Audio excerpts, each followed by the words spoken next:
Hello, people. Welcome to the Lee Cole Danny Trio podcast. Danny, how you doing today? Good, brother. How are you? People, we have a little bonus today. At the last minute, we actually got a special guest to come on, and we didn't see it coming. And that's the great thing. Whenever you do a podcast, you never know what's going to happen before the podcast. And we're going to talk today about the Pizza Connection, but we're going to have a little advantage. You know, we did all this research and stuff, and all of a sudden, Danny, an encyclopedia fell in our lap. Most certainly did. I think you guys are going to find this guy very interesting. He played a pivotal role in the Pizza Connection, and his information is second to none. So we're going to bring on an undercover agent that he's retired now, and he's good friends with Joe Pistone also, he was telling us. And we're going to, there's a lot of things we don't know about him because we didn't expect to have him at the last minute. So, that's pretty much what it comes down to, people. Let me say hi to a few people here real quick. Nicholas, Jenny Patterson, how you doing? Brad Beal, you said beating a dead horse. Well, Brad, we have Frank Panessa on, so that dead horse is going to be beaten a little bit more. Miss Can't Be Wrong, Jenny Patterson, we appreciate you being here. Grandino, we appreciate you being here. John O'Master. Let's see who else we have here. I know you guys like the way I say here. Billy Billups, JJ, Joey Frakes, Scott Bell. Appreciate you being here. Okay, listen, guys. Let's have nobody being blocked today unless they absolutely have to be blocked. Do not, please. I'm just asking you that, and then we'll discuss it afterwards. But I appreciate everything. And right now, we're going to bring on our guest. His name is Frank Panessa. He was an undercover agent, and he actually is the one that was undercover and started the Pizza Connection investigation. So with that, let's bring on Frank. Frank, how you doing? Very well, thank you. How you, Frank? I'm just going to tell people, I'm going to shut up today, and Danny's going to interview Frank because they know a lot about this, and I don't. So it wouldn't be fair. So Danny, take over. How we doing, Frank? Very well, thank you. I just want to start by asking what your credentials are and were in law enforcement. Yeah, I was a DEA agent for 29 years. Traveled around the world. My last tour of duty was the assistant agent in charge of the Philadelphia division. And as I say, during my time, I worked in Italy. I was narcotic attaché at the American Embassy in Italy, and I worked with Giovanni Falcone, who was a tremendous person. He was the anti-mafia judge. Correct. And I was lucky enough, I actually purchased heroin from just about all the mafia families. I was the first American agent to infiltrate the Sicilian Mafia.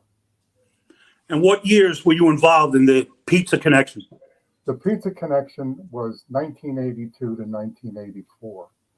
And how it began and why we called it the Pizza Connection cases, we knew that Lilo Galante, who was in mid-1974, he got out of prison and took over the Bonanno family.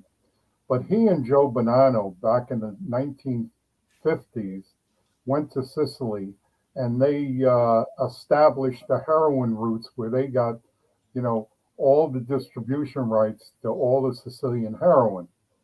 So when he got out of prison, he made sure that he had complete control of all heroin coming into the United States. So he could determine the prices, he could turn it off, turn it on, and he had his, as we call them, he had his trusted zips who did his dirty work. And what they did was they had pizza shops all over the Northeast.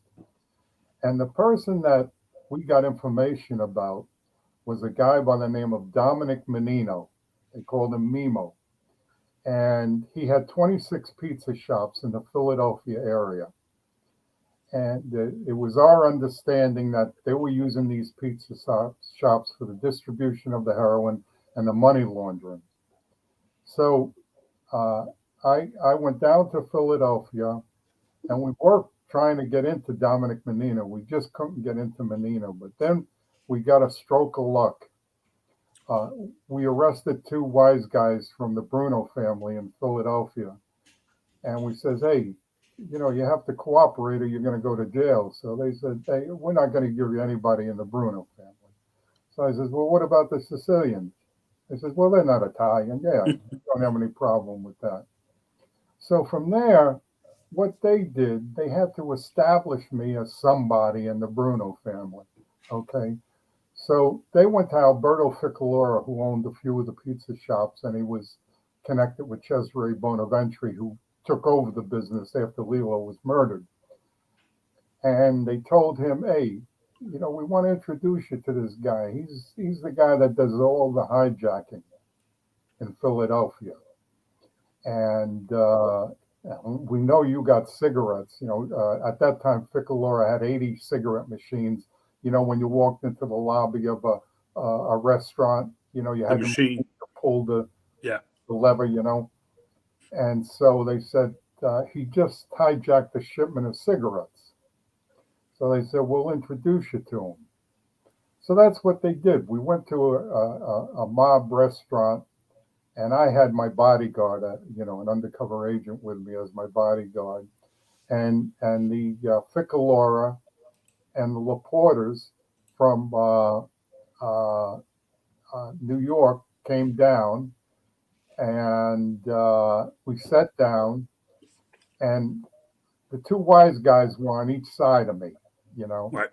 And so they made sure that I had the wine and all that. When the food came out, they served me, first. So the Sicilians were looking at them, and they introduced me as, people think it's a story, it's bullshit how you make the introduction, but it's true. They introduced me. If they would have said he's a friend of mine, they would have known I wasn't a made guy. Right. So they said to the Sicilians, he's a friend of ours, which means indicating that you were a made member. Right. Yeah. So they never questioned that, and that was very surprising. They took it. As I say, it was almost like that show Mission Impossible, that they were seeing smoke and glass and mirrors, and they were believing. They wanted to believe. So the first thing was, Ficalora says, "Oh, I hear you got cigarettes." I says, "Yeah." He says, "How much you want for them a carton?" So I knew he was paying $7 a carton, legitimately going to distributors. And so I says, "Oh, I'll give them to you for $4 a carton." We, as the government, went out and bought them for $7 a carton, sold them to him for $4 a carton. So you lost. And we wrote it off as an investigative expense. So this went on, for months. And of course, we were stealing. They had pizza shops, so they needed tomato sauce, they needed cheese and stuff like that. So after a few months, I put on my sad sack face, as you could see, and so Ficalora says to me, he called me Cugina. He says, "What's wrong?" And I says, I do other stuff. I said, "I do white powder." "Oh, why didn't you tell me? We control all the white powder in the United States." So he says, "Who you buying from?" So thank God I was buying from somebody in the Genovese family, and we hadn't arrested him yet. So I says, "Oh, I'm buying from so-and-so in the Bronx." He says, "He buys it from us. From now on, you get it from us." Right.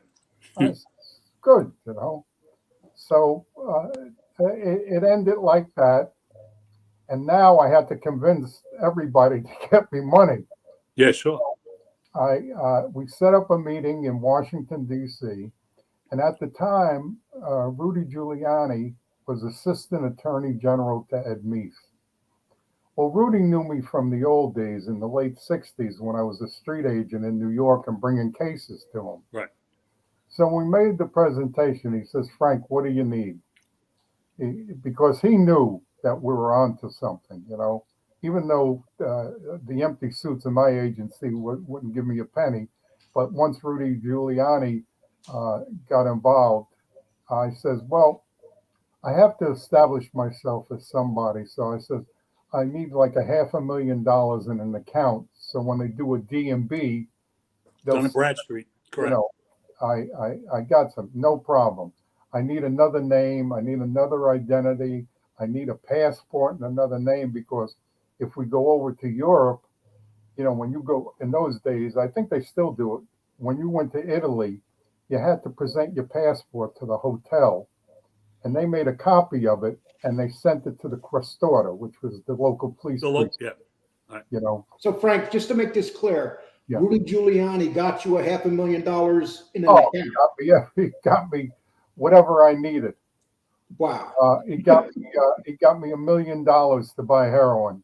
Wow.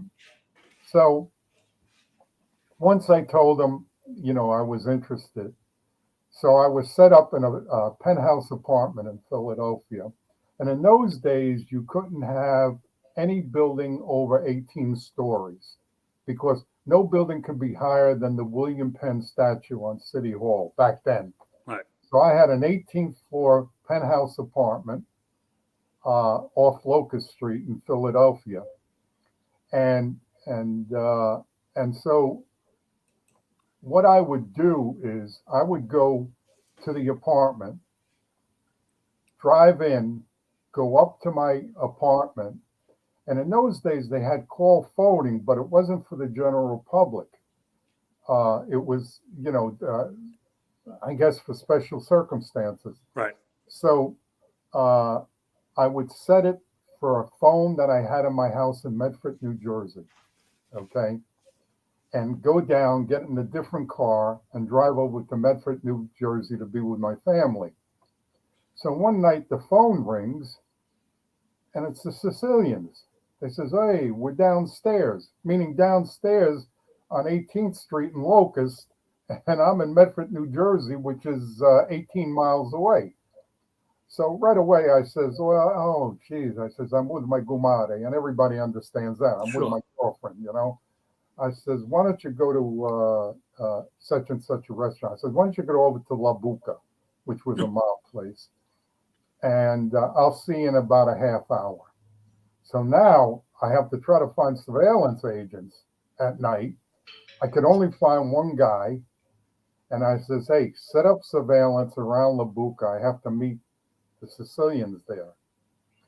I go to La Buca, and who's sitting there but Alberto Ficalora, Paolo Laporta, and a guy by the name of Franco Fadagato, who is the chief smuggler out of Milan.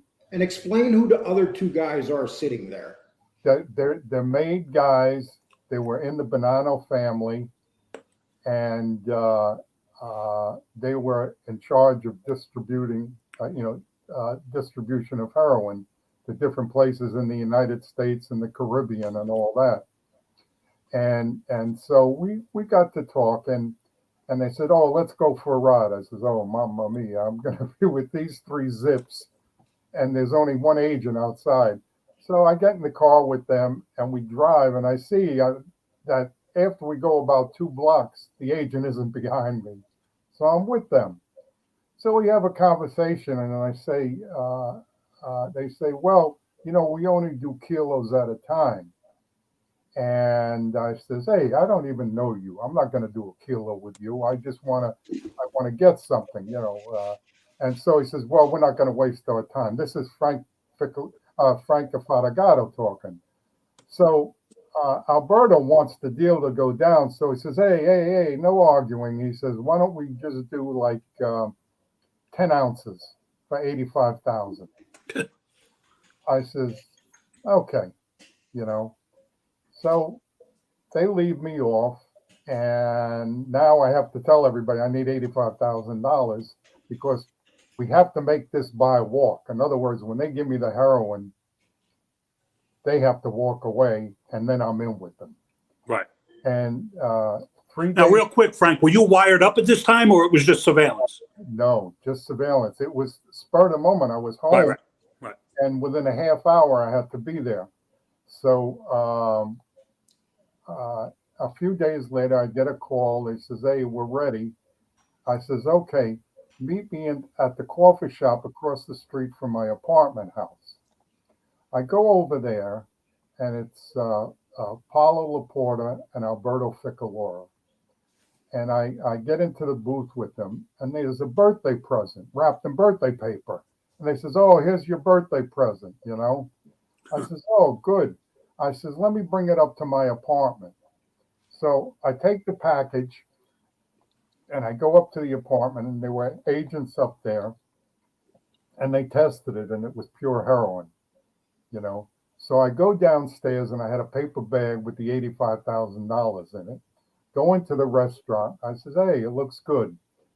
And so I says, "Why don't we go?" So there's all surveillance pictures of me walking outside of the restaurant carrying the $85,000 bag, and those two guys walking with me. When they walked away from that deal with that $85,000, I was in. Sure. I was in, and they couldn't do enough for me. They wanted, whenever I wanted heroin. Matter of fact, even one time I went to Alberto Ficalora's, one of his pizza shops, and he says, "Come on downstairs." And I went downstairs, and there's 30 kilos of cocaine on the table. He says, "Why don't you take some?" I said, "No, I don't get involved in that stuff." I says, "I just do the other powder." And so his little 6-year-old son was there, little mafioso in training. And he says, "Giovanni, what do you see?" And the kid says, "I see nothing." Let me ask you something. Go ahead. As far as the distribution went, getting the heroin, from Sicily or wherever they got it from, there is some speculation that a lot of it was transferred into the San Manzano tomato sauce or tomato paste Yes. that they brought it into. Was that true? Yes, it was true. But Right. no, the biggest thing was Alitalia Airlines. Right. Because you have to remember, in those days, you had unaccompanied baggage. So Okay. that's where Franco Faticato came in. Right. In Milan, they would put a suitcase on the plane that was going to JFK every day, and there'd be like 20 kilos of heroin in it. Okay. It would fly to JFK unaccompanied. And when it landed at JFK, they had one of their people in the baggage handling. They knew which suitcase it Sure. was. They would take that suitcase, and it never went through customs. So that was happening every day. Then they had ceramic tile companies, and they were putting the heroin in the pallets. In other words, they'd hollow out the pallet, Sure. put the heroin in it, and I remember when they made the seizure up in Buffalo, Paulo Laporta said to me, he says, "That was our shipment." He says, "That was some of the stuff we were going to give you." Says, "But we were able to get away, and the guy that was responsible for it was one of the other Zips from the Bonanno family, a guy by the name of Ragusa." Right. Keep in mind, if you ever have a problem, just go to the Dominican Republic. He says, "We own it." He says, "You go down there and we'll take care of you. We do a lot of our money laundering in the casinos down there." And that's where eventually they got Ragusa, I think, in the Dominican Republic. I also read, and maybe you can talk about this if you're privy to it. There was also talk a lot of morphine too was being smuggled in to the New York, New Jersey area. I don't know if you're privy to that, but that's something that I read, and I don't know how true it is. And they were getting it from Turkey. Yeah, well, the morphine base was coming through Turkey and Bulgaria to Sicily. Right. Okay. But I don't recall any time of hearing morphine base coming into the United States. It went to the labs in Sicily. Right. They had very sophisticated labs. And from Sicily, as I say, in the pallets, in tomato sauce, in in coffee machines, in luggage. They even had a thing. They knew that TWA flew from Germany to London, and then from London to JFK, a particular plane every day. So on the flight from Germany to London, they would put the heroin in the bathroom, in the back. They would secrete it in the back, Right. where you had in those days, when you cleaned the paper towels, you put them like in a chute. Right. They had the heroin in the chute. So when the plane landed in the JFK, they knew what plane it was. They had the tail number. Sure. The guy would get on the plane and fly. They knew the plane was going to go from JFK to Denver. And they get on the plane, and during the flight, a guy would have an attaché case.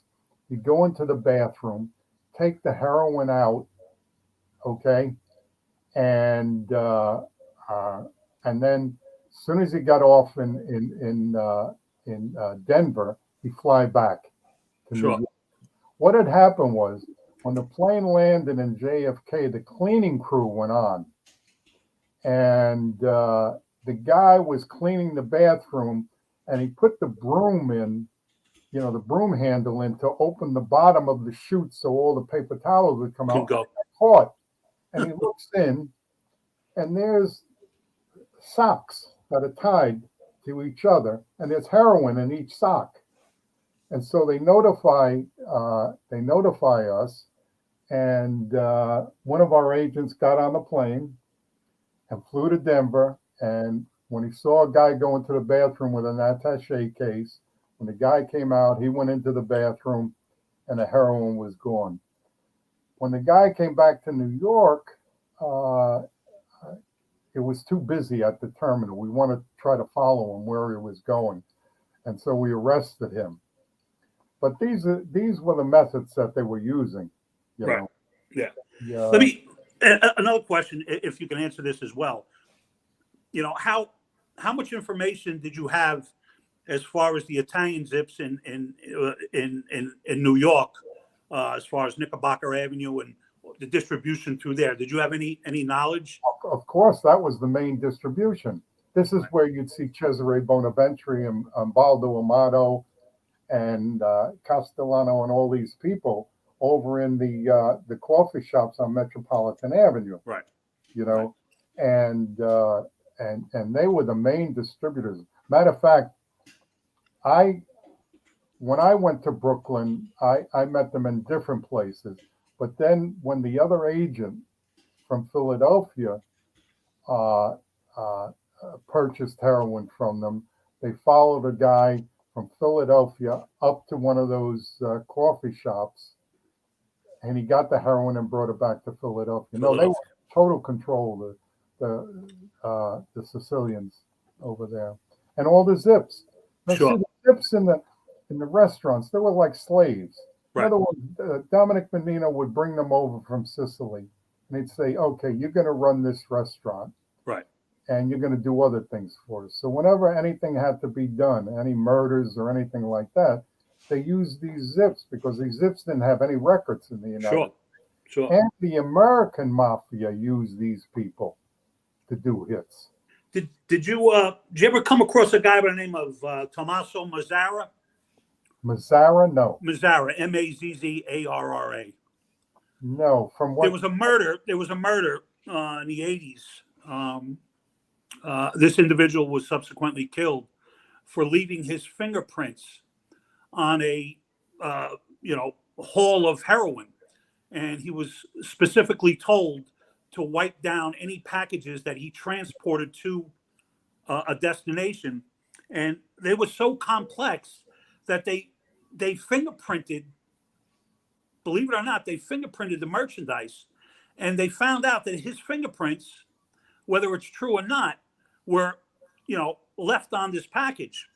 So they found his body in a trunk in Brooklyn, and there was some talk about it in one of the in a magazine that I read, and they said that these Zips had this down like it was, like we change underwear. It was just so elementary to them, but they weren't afraid to kill somebody. Their murder rate was just unbelievable.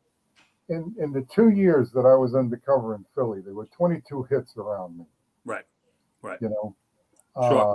I remember I used to go to an after hours place with the Sicilians, and we walked in, and one of the Sicilians said to me, "You see those two over there, those loudmouth bastards over there?" And they were made guys. They were the Sicilian brothers.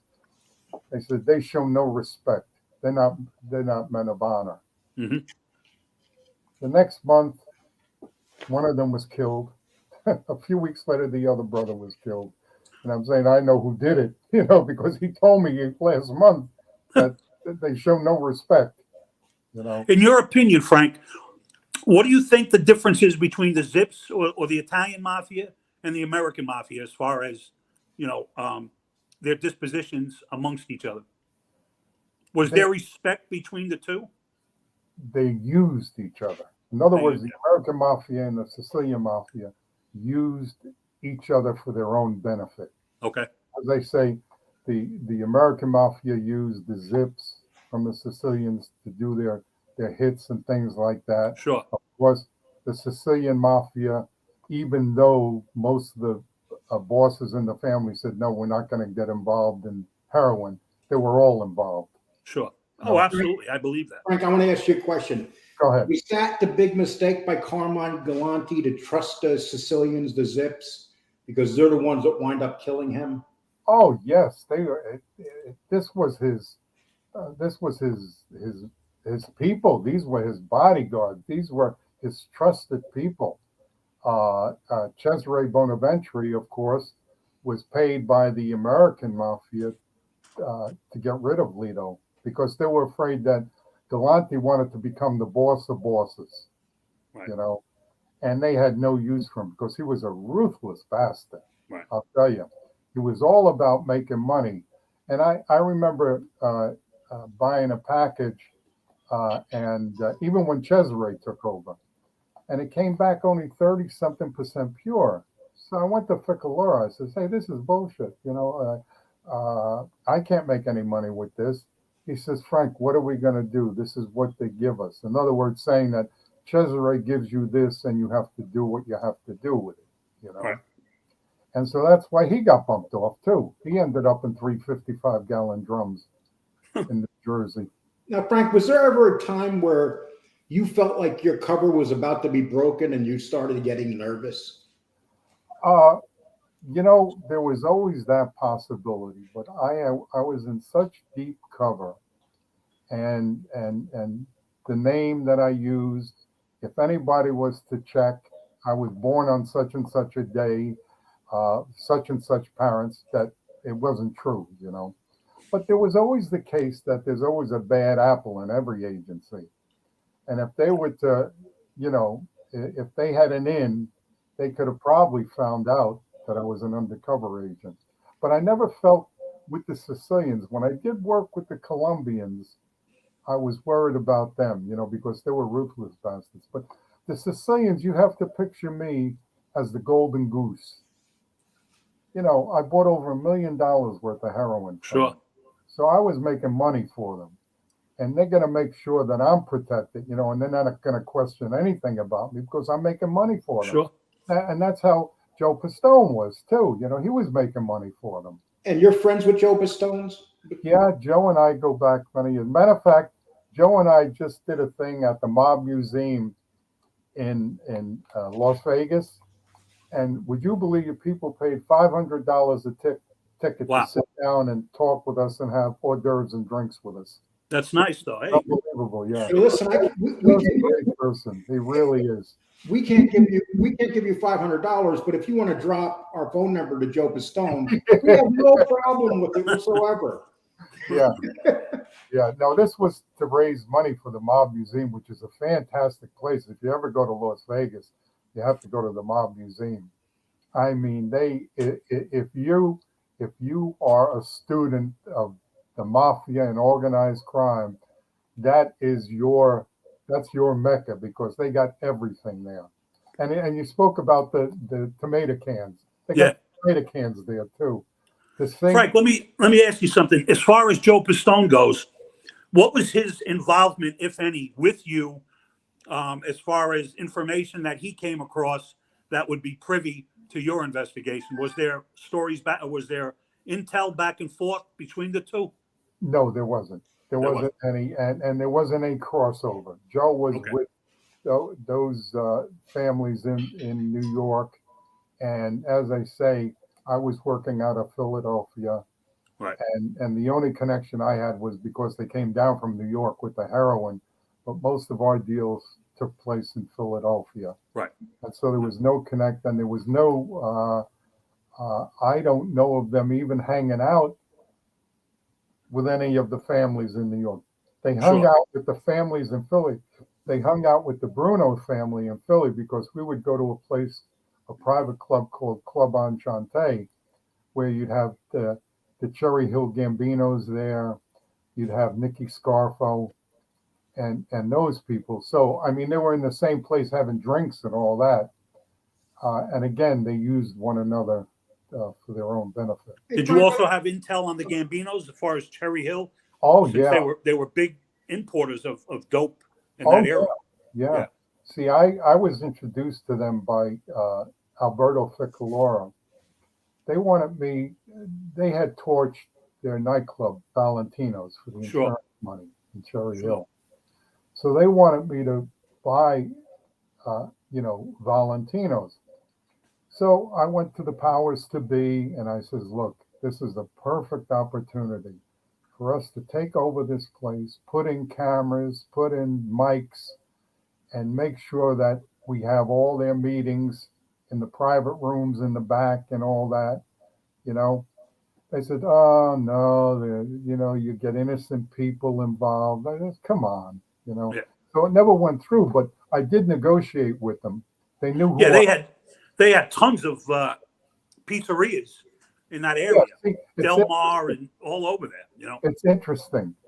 Uh, uh, they had the pizzerias in New Jersey and South Philly, south of Broad Street, and north was Dominic Menino, Mimo's Pizzas with Right. Alberto Ficalora, you know. But That's they funny. were distributing, Cesare and that cell, as I say, they were bringing in $1 million a day. Wow, And that's it was so, incomprehensible. oh, Yeah. it's unbelievable. Yeah. Small bills. and, Yeah. and Frank, when did the investigation start really getting to the point where you knew that you had these guys? Well, I made 12 hand-to-hand buys with them, so you can't say it's entrapment. You know, matter of fact, they in court they try to bring out that it was they got a big New York attorney by the name of Jerry Lefcourt, who was one of the best. They paid him $30,000 just to cross-examine me. And so Lefcourt says to me, "Isn't it a brotherly relationship you had with my clients?" I said, "Sir, I don't know if you would call it a brotherly relationship, but I gave them $1 million for heroin. Made 12 hand-to-hand buys, so I don't know how brotherly that was. You know, Hey, more Frank, we have somebody right here that wants to ask you a quick question. sure. It's a good question, I think. We asked Frank about Gene Gotti and his involved drug dealing of heroin. Well, that's after my time. I was involved during the time of John Gotti, and we had an undercover agent into one of his people, and it was a deal that went bad. And the guy's name was Gus Ferrone, and he killed the agent. Oh yes, I did show on him. Aaron, Gus Ferracci. Yeah. yeah. So we wanted Ferracci, and we couldn't find him. So on a Sunday morning, Bob Stutman, who was the agent in charge in New York, we went over to Gotti's house, and we said, either you give this guy up, or we're going to have an agent walking with every one of your soldiers every day. We will not let up. We will be with you every day. Everywhere you go, everywhere one of your people go, there will be an agent with them. So he must have figured that, hey, if we give him up, they're going to flip this guy. So they killed him, which Right. fine. Were you one of the people that went to see John Gotti? No, I didn't. I didn't go in. It was just Stutman that went in with somebody else. Okay. But that's what Stutman, that's what Stutman said to him. Did you know the DEA agent Hatch that was killed? Yes, I did undercover work for Aaron Hatcher. What a nice guy he was. It's a shame. He left a wife and kids and all that. It's a real shame. It was a drug deal that went bad.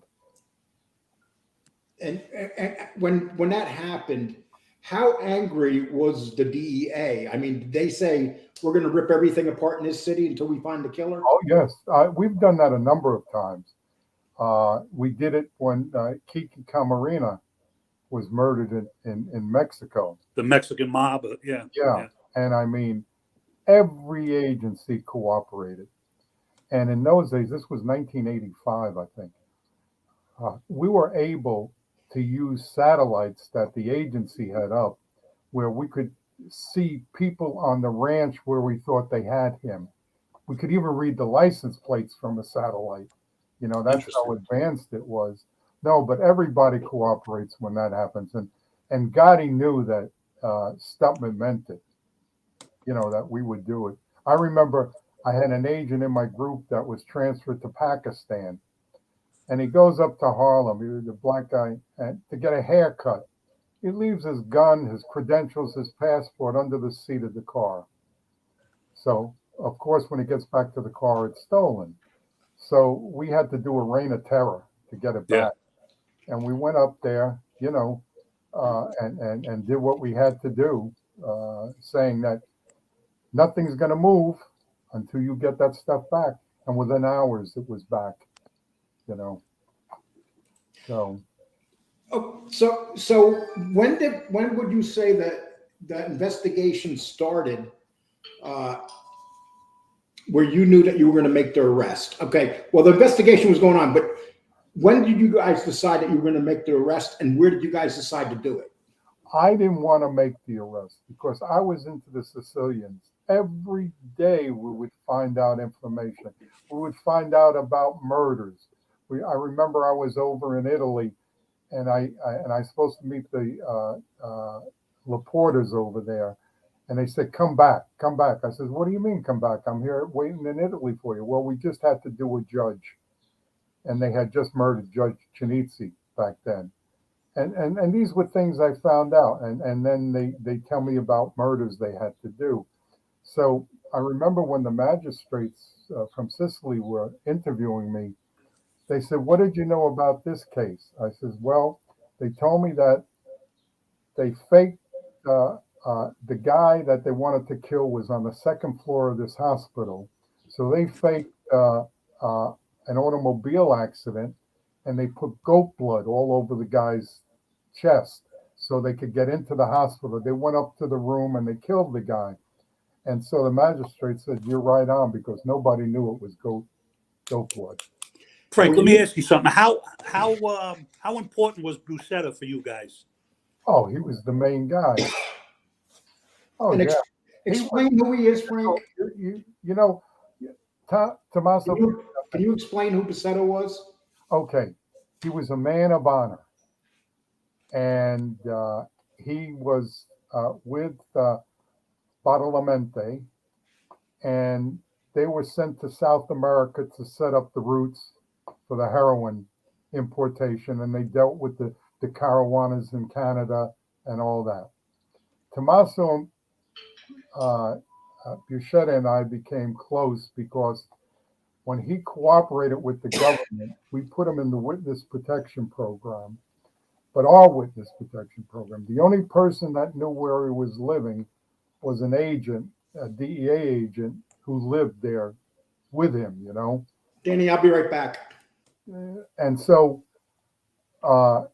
whenever the Italians wanted to have a meeting with him, I would make the arrangements with the agent in Florida. That's where we had him to meet with us, and we'd meet somewhere. Also, I was the bag man from the Italians, from Judge Falcone and Johnny DeGennaro.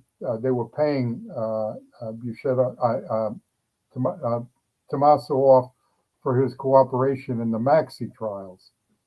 So at a time, they would give me lira, and I would change it into dollars. Mm-hmm. Yeah, and it would be like $100,000. I'd fly over from Rome, because at that time I was attaché in Rome, and I would meet with Tommaso and give him the $100,000. And we had long conversations, and he used to call me Uncle Frank, and he'd say, "Be careful over there." And I'd say, "Why? I have a problem with the Sicilians?" He says, "No." He says, "Just be careful." See, he was alluding to that he knew everybody in government was corrupt. Sure. The prime minister, but he didn't want to give it up then. Right. And so we would just say, be careful. Yeah. And then a few years later, it came out that up, all the way up, they were all paid off. Yeah.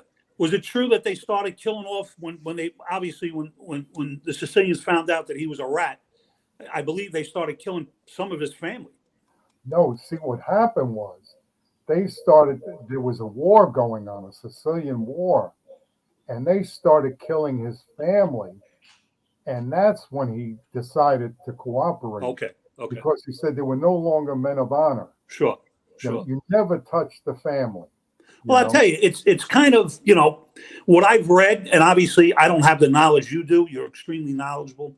But what I've read, that the Sicilians were dirty bastards. They would kill you and they'd blow your car up. They'd kill your kids. They were bad. I'm telling you, they tried to get Judge Falcone so many times. I remember once they had put dynamite under this wooden bridge going to his place in Sicily, and they found it. So the way they got him, of course, was they put the dynamite under the roadway at the entrance to this tunnel, knowing that he had to come through the tunnel.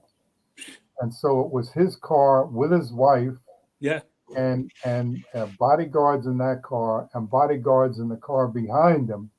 And as soon as they got to the tunnel, they blew him up and killed him instantly. Yeah. How did the United States take that when Falcone was killed?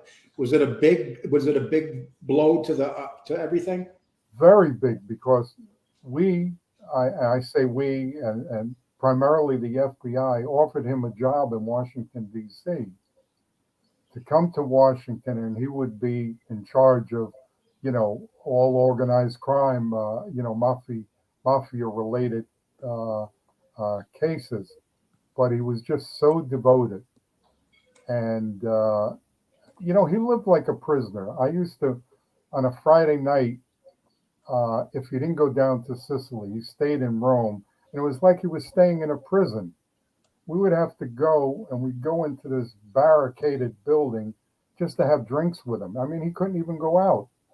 He was a marked man. They wanted him in the worst way. They got both of the judges. They also got the other judge too. Oh yes, yeah. They got both of them, and but that was the turning point when they did Falcone. Finally, the Italian citizens woke up and said, as we say, "Basta così." That's enough. Yeah. That would be the equivalent of hitting Giuliani in his prime in this country, I would take it. Exactly. Well, there was also a contract on Giuliani, if you remember, too. They wanted to get him. Oh, they wanted to get him there, but that was the American model. Yeah, it's a lot different. Yeah. They Rudy did good work when he was in New York. Well, that's the thing. People see the old Rudy here. A lot of them aren't old enough to remember, like we are, from Rudy of the 80s. Rudy was devastating to the mafia. Oh, he was. He took them. He basically took them apart. You know, He people want cleaned up the Fulton Fish Market because it was totally controlled by the mafia. He cleaned up Times Square, got rid of all those smut places. He went after labor racketeers and things like that. He did a fantastic job. And now, of course, he's in disfavor with a lot of people, and it's a shame because he was a devoted guy, a yeah. real devoted guy. Now, were you okay? Explain to us the day that they finally came down and brought the hammer down on all these guys and arrested them. Well, I'll tell you, I didn't want them to do it. So in the pre-planning, they said, we want you to stiff the Sicilians because we want to hear what they say online. I said, stiff the Sicilians? I said, if I stiff them, they're going to put a contract out on me. Okay. So I says, it's a bad move. And they said, no, we want you to do it. You know, the empty suits. And so I owed them, see, they used to front me the heroin and I'd give them money piecemeal. So I owed them $150,000 and I disappeared. And they actively looked for me, and they put a contract out on me for the $150,000. And so when it came time to arrest them, I called them. I called Paulo Laporta, and I says, "Hey, you know, I want to make good what I owe you." He says, "No, that's okay. It's already gone to the collection agency." Shit. Meaning the contract was out Dead. on. Yeah. Yeah. And So, how many guys were arrested at one time when they well, there was a sweep throughout, you know, the United States.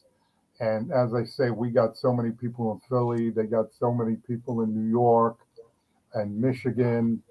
And we even got, they had a distribution network in Puerto Rico. It was funny when we arrested everybody, we seized all the records from the Laporta, and we saw they were sending kilos and kilos of heroin down to Puerto Rico, and the Laportas had 5 distributors in Puerto Rico. So what I did was I jumped on a plane, went down to Puerto Rico. I had their telephone numbers, and I says, "Look," I says, Giovanni was arrested, but I'm going to take over the business. And I says, you know, I know you still owe him for a quarter kilo. You owe him for a kilo. What I'm going to do is I'm going to give it to you for less money. So next week we'll get together and I'll give you a better price just to show you who I am. So they all agreed to it. Sure. Okay? The next week, none of them showed up. And so weeks later, when we arrested them all, we said, why didn't you show up? They said, well, the day after I met them, the real guy that took over contacted them. You know? So that's how quick they got. We took the Sicilians down in a few days. They were back up in business. Now, out of the 5 families that you dealt with all the families in New York. Yes. Which family would you say was the toughest to infiltrate? Well, you know, tough wasn't that bad because we had informants, and some of them, they were greedy, you know, and so in all honesty, I really didn't have that much problems. I remember getting into really heavy people in the different families, the Genovese family, Bonanno family, Lucchese family. I remember I did a deal with father and son. We arrested the son a few years, and a few years later, I went into undercover on the father too. You know, Was that Papa by chance, or who was that? No, that was Fasiglia, and then Beansy Della Cava. Yeah, yeah. Beansy Della Cava, Carmine Cava.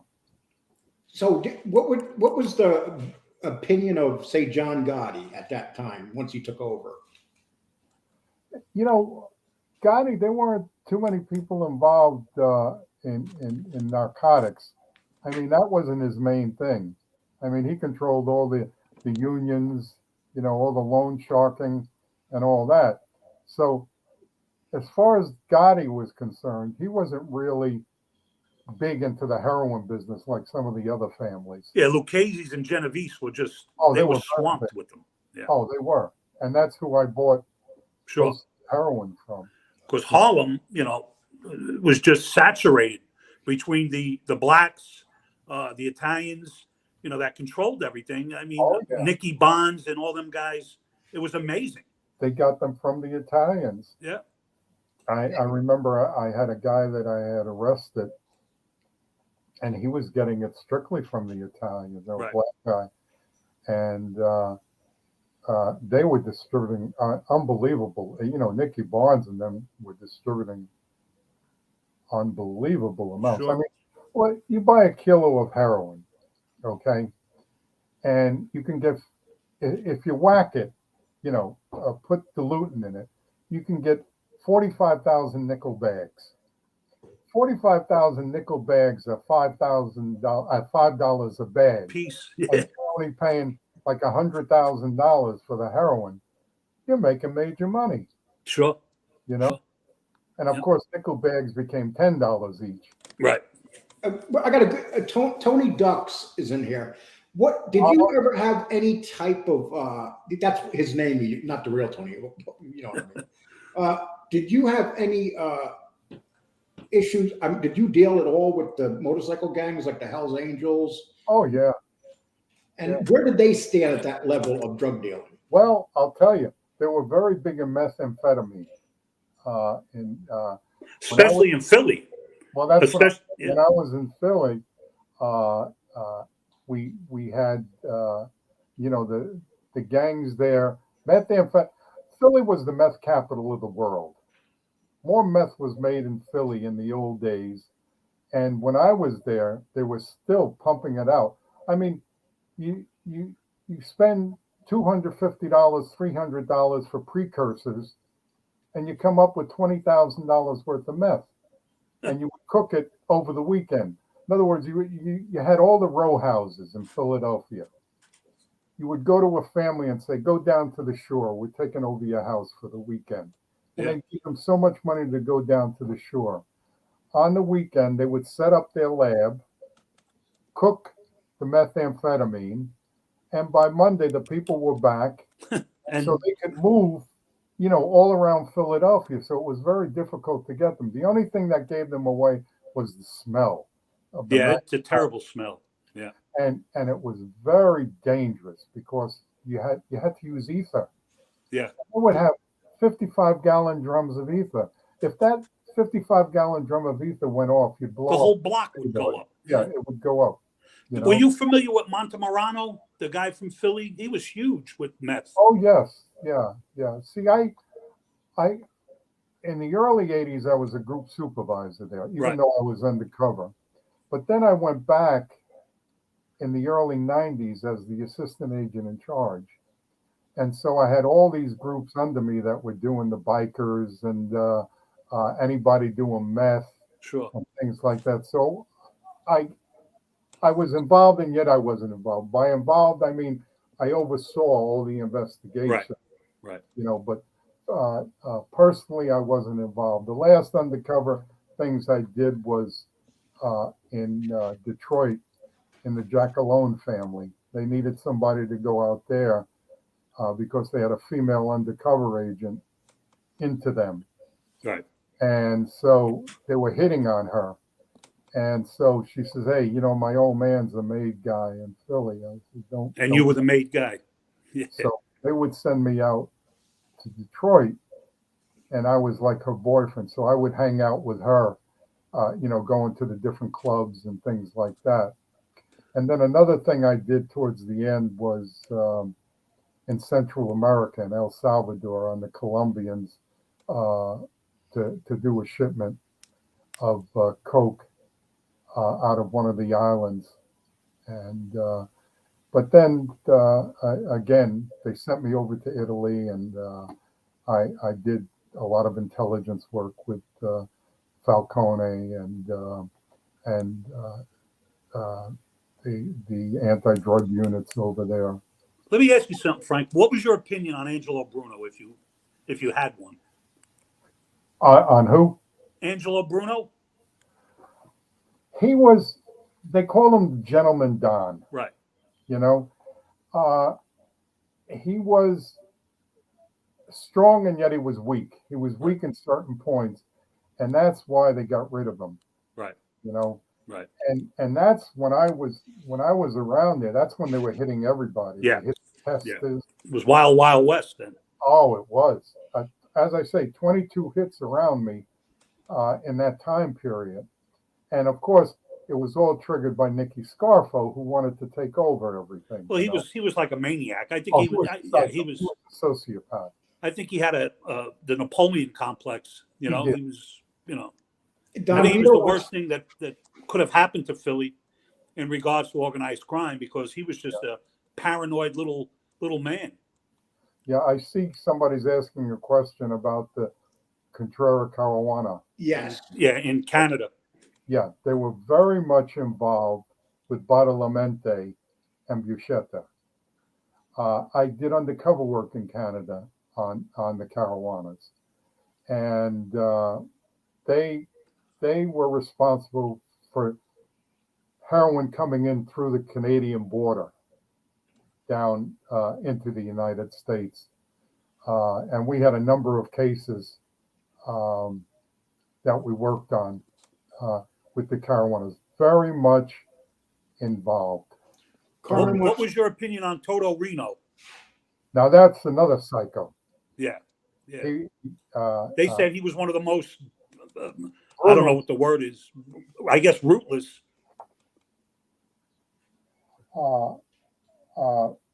He was, again, it's funny. You had people like Lito Galante, psycho. You had Nicky Scarfo, and Rena was one of the other psychos. Right, right. And he was responsible for a lot of the mafia wars that went on. You know, again, greed entered into it. Sure. There was so much money to be. There was more money than they could possibly spend. I believe that. Absolutely. Sure. Millions. As I say, this little cell that I was involved in, $1 million a day. A day. That's incomprehensible. It's an apartment in Brooklyn. And the guy that had the apartment, his name was Dispenza, Rosario Dispenza. It was his job to take the $1 million in cash, the small bills, and bring them to a connect that he had in one of the brokerage houses. He would give the guy the $1 million. The guy knew $100,000 was for him, for his company. The guy would invest that money in anything. Mrs. Fletcher's Storm Door Company. It didn't matter. Sure. Yeah. Because now the money's invested. Yeah, so they wandered up. Yeah. They would sell the stock, even if it lost money. It didn't matter because it didn't matter. Right. Money. And the check went in those days down to the Caribbean. To the banks they had. Banks down out there. Yeah. Go ahead. How involved in the drug dealing when you were around was the Detroit mob, Giacalone, Toto? How involved were they? Well, you had a lot of the big black violators in Detroit involved in it. The Giacalones had other interests. They were involved in everything. Gambling, loan sharking, everything. But it was the blacks that were big into that. Yeah. And as I say, my good friend Scott Bernstein could tell you everything about every ounce of heroin that was sold. Yeah, he's very knowledgeable. Yeah, he's the foremost authority on it. Yeah. What was your opinion of, say, was Bumpy Johnson as big as they claim? Yes, he was. Can you give us a story about him? Very big. I was a young agent at that time, and everybody was working on Bumpy Johnson, and we used to work on all the other major violators, hanging out in all the nightclubs in Harlem, and that's when they had the big Cadillacs. You know, Yeah, the long Cadillacs with the lights on the yeah, side and the pimp mobiles, yeah. and they wore the fur coats. Like the pimps. You remember the Yeah, pimps from? it was unbelievable, and the white boots. Yeah, Yeah, And the mafia couldn't really push Bumpy Johnson around, could they? no, he was their biggest customer. biggest customer, sure. Yeah. You know, How about Nicky Barnes? Nicky was very big. Nicky was very, very big, and Barnes and another guy, William Terrell. They called him Goldfinger. And I remember when I personally arrested William Terrell, and I put the handcuffs on him, and I says, "I'm going to get these gold plated." Here I got, you know, doing major heroin. You remember the little Jewish guy Sperling? I can't remember his first name. Yeah, yeah. He was another giant in that realm. Oh, yes, he was. Herbert Sperling. Yeah, he was. Yeah, he was unbelievable. You Yeah, know, he was very and he was big. a tough guy, very very well respected with the Italian mob, Oh, and he made a fortune. A fortune. Oh, they all did. And Yeah. their attorneys made a fortune. Oh, sure, sure. And one other name, Frank Matthews. Oh, Frank. Oh, of course, the Chicken Man, Frank Matthews. Somewhere in this room, I got a wanted poster of Frank Matthews. Yeah, we try to get Frank Matthews. And there was, Diaz, thank you very much. Steve Sanderosa, thank you very much. It's amazing. So you knew like the best of the best people in this world, and you knew the worst people in this world. I did. How did you sort those two worlds out? You know, it's funny. I was spending $25,000 a week. I would go into a restaurant as a mafioso and spend $2,000 on a meal. You know? Then I would go home, and my wife would say, "Well, we're having hot dogs for dinner." Hot dogs. So you would eat these big meals, but when you went home, you'd be broke. I had 4 kids, you know, Yeah. and so it was interesting. And people say to me, "Well, look at your demeanor. You have like an easygoing demeanor." I says, "Well, that's not my Frankie Pizza that they called me, you know." Tommy Stiggs says tremendous content, guys. We have 200 Appreciate that. people watch. Thank you, Tommy.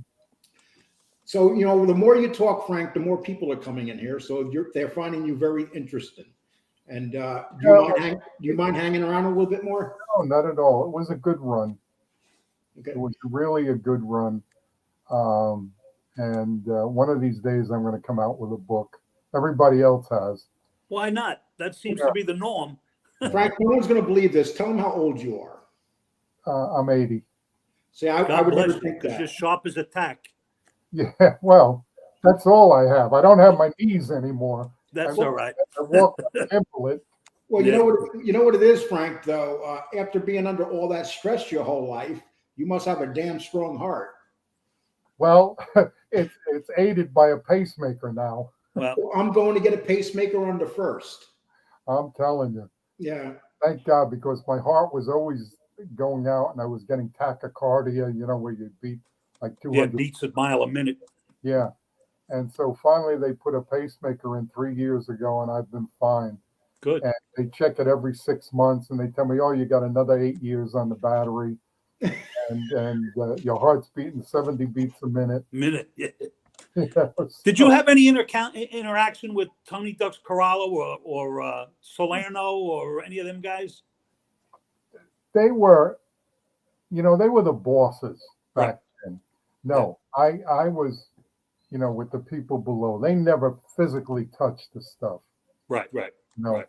And so no, I didn't have any contact with them at all. Of course, I bought off their soldiers and things. Sure. So. Now, you pretty much just like Pistone, you had a family at home, you had a wife at home. What did they think about you being undercover in so much danger? It was interesting. Each one of them had their own feelings, and years later we spoke about it.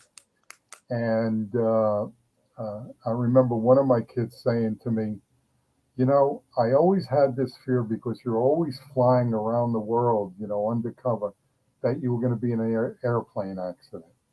Another one said to me, I always had this feeling that a car was going to pull up and shoot machine guns through our Yeah. window, you know. And of course, another one said, you were never there when I needed you. Yeah. Well, you always have one of them, but Uh, yeah. Yeah, we all have one of those kids. trip. So I used to explain to them, hey, this is my profession. Uh, I'm the one that puts the food on the table. This is what I do. Absolutely. You know, I could have gone into other fields. My father was in the construction business. And back in the 60s, he wanted to get me my license for operating engineer for a crane because he had cranes. And uh, and so, I mean, I could have gone that way, but I was interested in law enforcement. And once I fell into undercover work, it was unbelievable.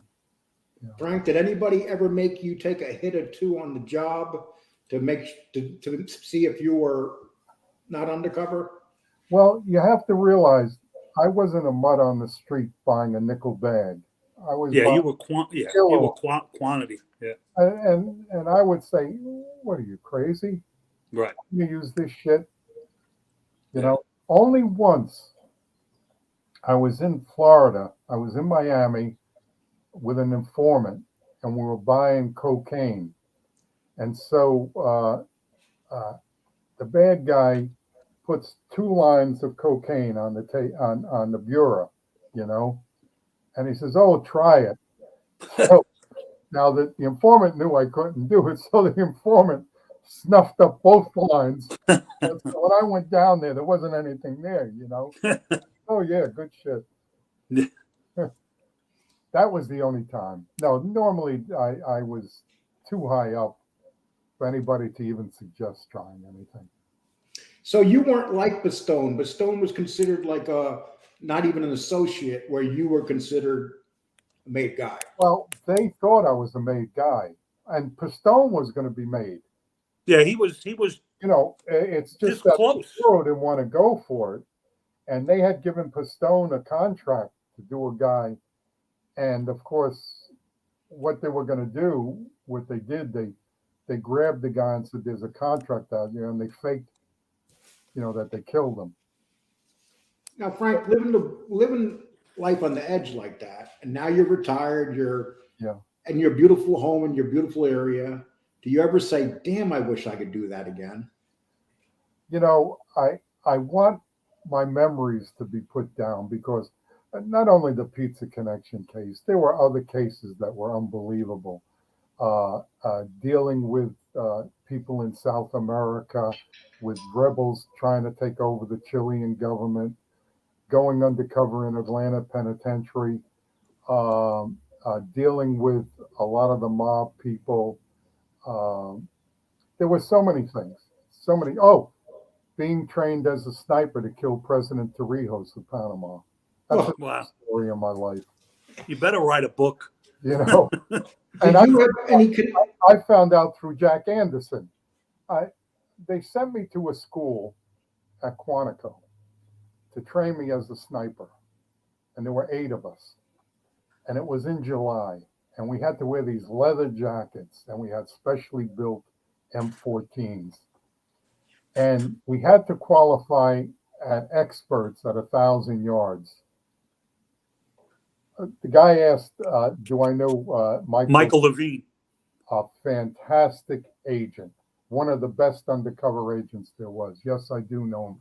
So anyway, we were trained, and I passed.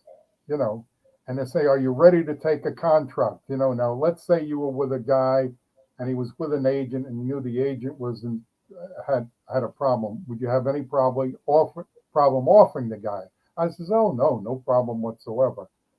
So about a year later, in Jack Anderson's column, they said there were 8 DEA agents who were trained to assassinate President Torrijos of Panama. News Wow. to me. And Yeah. what was your opinion? What was your opinion of Pablo Escobar? Were you involved in any way with that? No. Did you know people that were involved with that? Oh, I know. I know a lot of the agents that were involved in it. I think they just did a special on. I don't know if it was Netflix or what. With Yeah, one of them. I think you're right. The Narcos. Yeah, and they were totally involved in bringing Pablo Escobar down. You know, he was well protected by his people because, Well, yeah, he used to. everything. Yeah, he used to, and he used to give people money left and right. He used Oh yeah, to like, money, food. yeah. You know, I mean, it was making billions of dollars. His Sure. problem is when he started blowing up innocent people. I worked on the Cali cartel. So you were with later, Brothers. Yeah, the Carlos Rodriguez. later.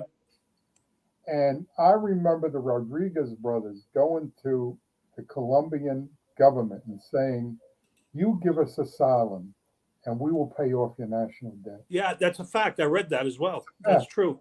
Yeah. That's Can you imagine that? the billions of dollars. Dollars. Yeah. And it continues today, but now it's the crazy Mexican cartels that are Yeah, they're the yeah. very much involved in it. And the big thing now is they're bringing in all this fentanyl. The fentanyl is, You know, it's awful. Yeah. Yep. It's awful. It really is. To stop.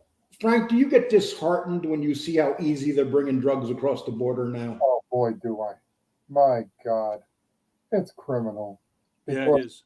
they're bringing the drugs in, and of course, majority of it is fentanyl. They've been making so many fentanyl seizures. It has to stop. It really does. You know, and when I first started, they had laws in the federal government. It was mandatory minimum sentences. This goes back to the 60s. In other words, we arrest you the first time, back then, BNDD and Federal Bureau of Narcotics. You did 5 years. We get you the second time, mandatory 10 years. And these were sentences they used to have. And so that was a bit of a deterrent. Today, there's no deterrence whatsoever. Well, you see New York and California, boy. they no bail, they let them go. So the criminal Wow. says, why not commit crime? I'm not going to go to jail. Yeah, definitely. Frank, without getting political, why do you think they're letting this happen? Because it seems like they're letting it happen on purpose. Well, I have my own thoughts, and I think the word is money. Yep. There is so much money involved, you know. Now with the Mexican cartels, my God, the billions of dollars, and just like the Rodriguez brothers, willing to pay off the national debt of Colombia. You can imagine the amount of money they have. Yeah, it's incredible. It really is. Are the families in New York, are they still, would you say they're still effective or not? They're still effective. They're involved in a lot of things. They're still involved in loan sharking, you know, labor racketeering, you know, but they're not like the John Gotti days, you know, the Teflon Don, where he showed off and all that, wearing the $2,000 suits and things like that. And they are involved in narcotics. I mean, but not like it was in the, as I say, in the heyday. Well, you were undercover during probably the wildest time. Yeah, I started my first undercover deal I did was in 1968, and over the years, I mean, it just mushroomed, where, you know, it was a big deal for me to go out and buy, you know, an ounce of heroin, you know, or an ounce of coke, and then we order up like 4 ounces and bust the person, you know, because you couldn't possibly get any more than that. Yeah. You know, but then it changed. You know, there was so much heroin on the market, so much cocaine on the market. It was unbelievable. So, Well, you know, it seems like that's always been the drug that they've been using. I mean, it's back in the street now. Heroin's back in full force. I mean, you better believe it. It is. I mean, you got areas of And now they're Philadelphia. cutting heroin, fentanyl. I mean, it's Oh. bizarre now. There's no more, listen, heroin back in the day was heroin, Now today they're putting strychnine, rat poison, fentanyl, everything in it. When I started, there was a shortage of heroin, in the late '60s. So they would cut it with quinine and manite, and so the heroin was like 15% pure back then. Right. But then, with the influx through Galante, the heroin came in, and where people were Like shooting pure. up, you know, They were dying. powerful Yeah. stuff. And Now, they I were- was reading well, on you know how Galante tested it? A shipment would come in. They would grab a junkie, Sure. bring him into a room, and give him a bag to shoot up. If he died within a minute, they knew it was pure. Galante would do this. This is a true story. He'd inject himself and he'd die. Okay, that's good stuff. Wow. Now on Galante, we'll get back to Galante for a minute. Now, this is a guy that got out of prison. He was pretty much into the heroin business when he got out. Yes. He was considered a very low IQ guy and like a 90 IQ. He was very uneducated. How do you think a guy like that gets in charge when he's pretty much not too bright? They got in charge through force and fear. I used to refer to them as these, dems, and those guys, because they were illiterate. They were illiterate, but they had the fear. That's it. The Yep. big thing. They had the. Who do you think was the smartest of the bosses? Costello. Frank Costello. Genovese. He knew when to get out. Yeah. Genovese was very calculating, but he too. I would say that Carlo Gambino also, he wasn't that educated, but he knew how to run his family. But I would say Costello. Costello did a lot. Of course, going back to Luciano, I mean, he set up everything. Right. Sure. He's the one that actually started that bridge between Sicily and the United States. What did you say? Yeah. Maybe the worst thing they ever did was send him back to Sicily. Yeah. Dewey was on his case, Governor Dewey, and but they managed to get him out of jail by saying that he would help the troops. Yeah. Get rid of the Germans, and he did. Right. And they also gave information on any plans to sabotage any boats in the United States. I know they gave information on that. Now, Frank, do you watch a lot of the mafia genre in here? Well, yeah. I'll tell you one show I liked was The Sopranos because I could relate to that. No, I'm Sure. talking about in YouTube. Yeah, and F this, F that, and that's how it was. You loved food, you have your gumad, you had your girlfriend, and life was good. Yeah, I watched a lot of the shows. A lot of them, there's a lot of truth to them. The way things went down. I'm anxious to put things on paper and to people to understand that it wasn't easy. People think, oh boy, you're going to put in a wiretap. You know how hard it was to put in a wiretap? I could imagine. That was Sure. the last resort. People think, oh yeah, you just call the judge and he gives you a wiretap. You have to show that you did so many hours of surveillance and you weren't successful. You have to show that you try to get undercover people into the bad guys and you couldn't do it. You had to put up pen registers where you only got the telephone numbers that they called. And then from that, you had to develop that the people that they were calling were known drug dealers. Then you could get a wiretap. Yeah. John Q. Public was never wiretapped in those days. Right. God knows what happens today. When I read Today they're all dime a dozen. 1 million people were wiretapped. Yeah. last few years. Hey, Frank, what do you think about a guy like Sammy Gravano, who was a vicious murderer, a horrible human being, being out and having his own show and more popular than ever? You know, we gave him a break, and he did cooperate and putting a lot of people in jail. So we put him in the witness protection program, gave him another name, sent him out to Arizona. What does he do? Him and his family go in the meth business. Yeah, because he's a lowlife. That's what he is. Yeah, he was a lowlife, and he got arrested. Now he has a podcast. Then he says, I don't have to be in the witness protection program. I could take care of myself. Yeah. And so he's no longer in the witness protection program. Well, now he has a very successful podcast that he's probably making as much money off that as dealing drugs. So, Oh, I'm sure. I'm sure he does. And does God, that bother you?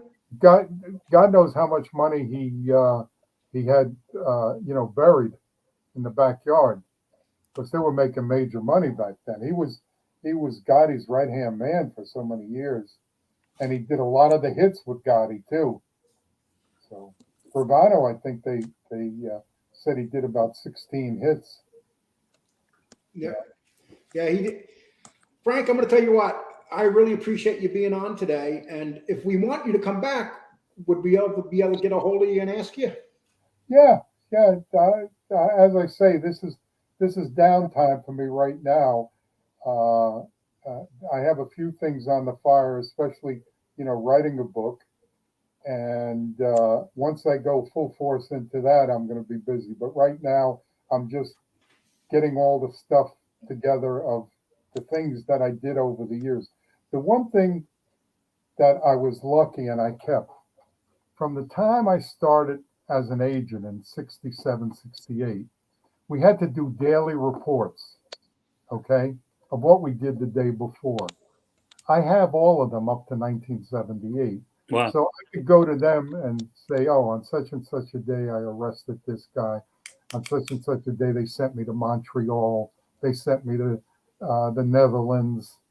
So I had that. And there's a lot of, as I say, not that I'm blowing my own horn, but there's a lot of interesting stories. I met a lot of heavy hitters, met a lot of interesting people. So Write that book. yeah, well, I'm talking with Scott Bernstein, and we're trying to put something together. Good for you. Yeah. Good for you. Well, Frank, I'm hoping that like maybe in a week or so you can come back with Joe Pistone. No one come back. No one. No. Matter of fact, we'll put a cash app up for you guys. Joe is involved in many things, and he has another book that came out. No, he wouldn't. Do you guys stay in contact with one another? Oh, I saw him last month.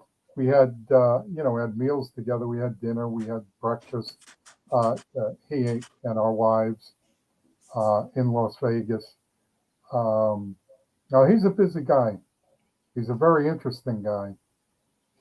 I can imagine. I mean, what you guys did with your undercover work is incredible. When you're undercover, you have to remember what you said yesterday, the day before, last month, 3 months ago, because they're going to remember.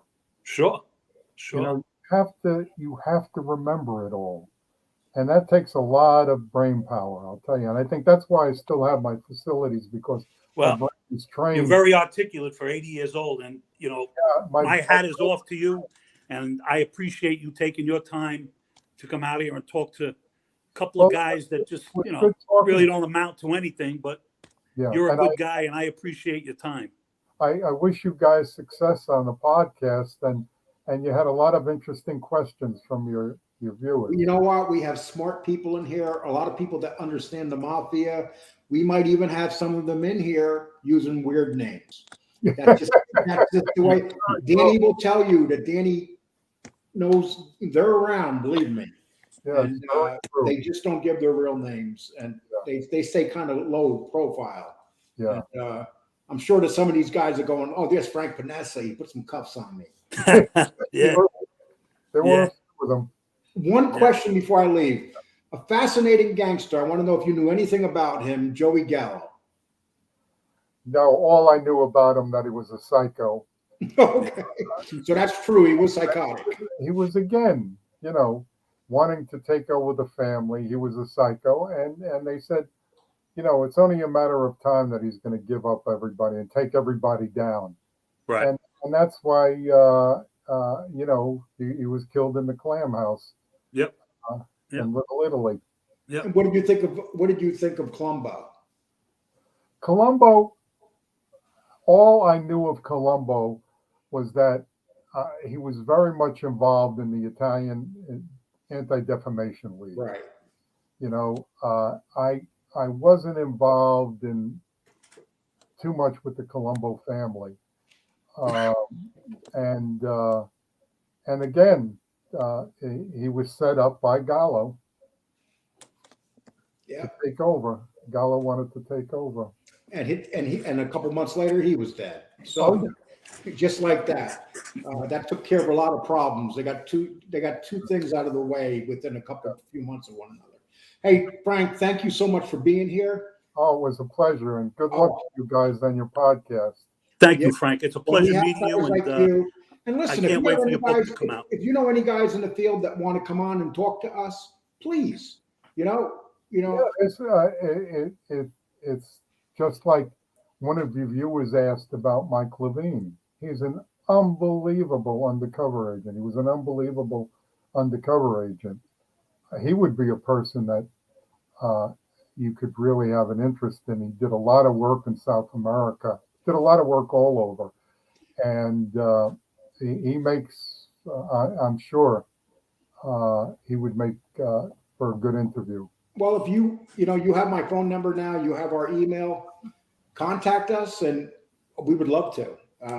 We want to make this show with guys like you, good quality guys. Okay. Thank you for all the things that you did for us and for the country in general. It's really appreciated. And Scott Bernstein described you as a true American hero. Oh boy, that's he what really said. did. I wouldn't go that far. Well, I would. Yeah. Okay, well, Frank, I'm going to let you go. Thank you so much. Thank you, Frank. Bless I you and your appreciate it family. very much. Thank you. Keep your health. Take care. I know. Thank you. Okay, let's see. People, see, when you do these kind of shows, we don't know what to expect. I called Danny up and I told Danny I was bringing this gentleman on, and Danny was like, wasn't sure who he was. But then when you speak to people, it's like, oh, Danny, what was your opinion of him? Well, I wasn't privy to him. I didn't know who he was. Neither was I. I wasn't privy. I didn't either. I think, obviously he had more to do with, Philadelphia. He really didn't have much to do with New York, but he had very intelligent, insight on them, and he had some stories about them. So, I think he's a very interesting guy. I think that, it was good to bring him on. I thought it was very good. And people, I'm going to be honest with you. We were going to discuss something else, but I'm not going to dirty up this show with that. We'll dirty up Saturday's show, but we're not going to dirty up this show because people don't deserve that right now. We just had a great guest on. It's an hour and a half video. And when people come on, I want them to see pure entertainment. As for all this other garbage going on, we have opinions about it. But Danny, we shouldn't dirty up this show today with that, right? I have no comment on nothing. Yes, no comment on nothing. That's Danny. Even when they used to arrest him, I have no comment on nothing. Then you got guys you got arrested and they start commenting before they get out of the damn police car. Okay, I'm going to read a couple of these. Tommy Stiggs, tremendous show, incredible content, great questions. It's what many of us are hungry for. And you know what? Thank you, Tommy. We got a surprise. We're working on some very special guests. We're a couple of old farts, but these guys like to talk to us because we're older guys. And when they see that we just did this interview with a gentleman like that, that's when you can reach out and get these guys. And when we bring on someone like that, not only do we, Danny, it's a bonus for us, but wouldn't you think it's a bonus for the people that watch us too? Well, because what's going on out here, it's refreshing to have a guy of his knowledge and background to come on. I mean, you just have to gravitate towards that. You know what I mean? And I love this story. We heard it. We heard about the the feds going to John Gotti's house and saying, look, we're going to have a man on everybody that's in your family if you don't get Gus Faraci. So, and here he is telling the story that that's exactly what the feds did. This guy even knew Everett Hatch, who was killed by Gus. I mean, he personally knew him. And, you know, that stuff is fascinating, ain't it, Danny? It is. And Danny knows a lot of people from back in the day. He doesn't talk about it. I'm sure there's a lot of things that he could not talk about. Okay.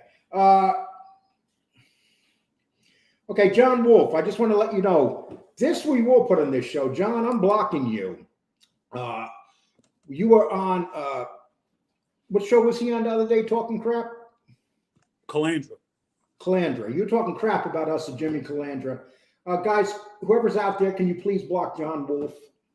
Sorry, John. Try to be nice to you, but you're kind of a lowlife, John. So you're blocked, dude. Please block John Wolf. Okay. People, listen. We'll give anybody a chance if they come in here and they're decent to us. But when guys like John Wolf are going around, and he goes in every room talking smack, trying to cause trouble. You know, if you're going to be that way, you know, the reality is we really don't need you here. So, have you come across a message from my friend Jason Mosca? If he's out there, Jay, if you're out there, you want to drop any comments, we'll put them up for you. Oh, is he out there right now? If he is, if you see anything with Jason, you can put it up. Otis, what's up with you and the 99-cent? You sent a bunch of them, man. Thank you. Thank you, Otis. $1 here, $1 there. They all add up quick, Otis. Thank you very much. We appreciate you. Appreciate what we put out. Miss Can't Be Wrong. I know you love his honesty, and I can understand that. But, you know, he was being very treacherous to us the other day when he was in Jimmy's room. He was literally trying to start trouble. So, you know, we're not going to deal with that. You know, when John Wolf when he was taken down, I put out a video that we're going to miss you. And, you know, it's a shame they're taking you down. And still, you know, you can't reach out and be his friend or get along with him. He just treats everybody like garbage, you know. So John will do a video tonight. I was banned permanently from Lee Cole's show. And Danny Trio had something to do with it. Danny, you gave me the order. Yeah. Danny goes like this, people. He goes like this. I want John Wolf dead. I want him out of here. Okay. Danny, you mentioned DiBasi. Did you know Chicky well and Dominic from the Heavy Metal Scrap? Well, I did. Okay.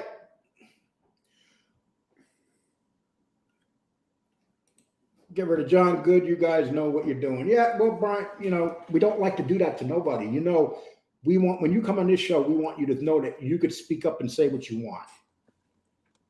But if you're going to go on other shows and talk horrible about us, it gets back to us.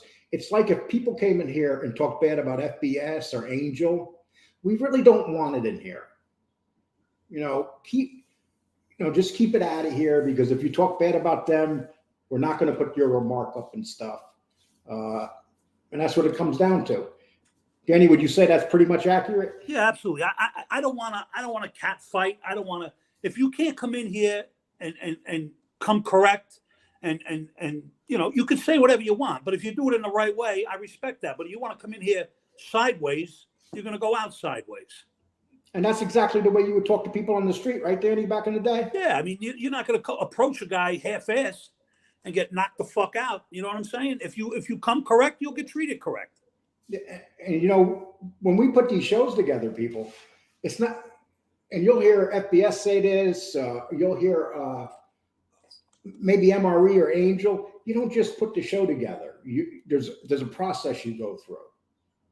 And it's not as easy as it looks. You know, and to the people that donated today, if I missed you, your generosity today was great, and it's really appreciated.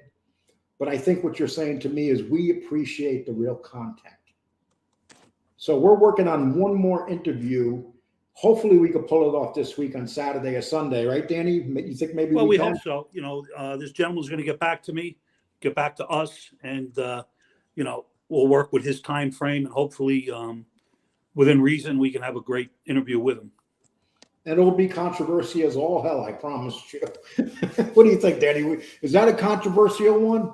Well, you know, I'm sure there's going to be people that are going to run for the hills when they hear this one, but it is what it is. Yes, it is, people, but we want to keep you happy. Neutral Drop, how you doing? Really enjoying the material put out by you know who. I just want to let you know that, Neutral Drop. I don't want to mention his name because I'm figuring you might want to keep that personal. Okay, okay, people, we're going to say goodbye now. Thank you all so much. We had a wonderful time. Please hit the like button. This show deserves the like button, people. Now, because Frank came on, I got to change my thumbnail, redesign it, put it up. So that's what we do when we leave here. And then Danny and I will talk about how lucky we are to have a guy like that on. People, take care. We really appreciate you guys so much. Thanks for watching. Come back.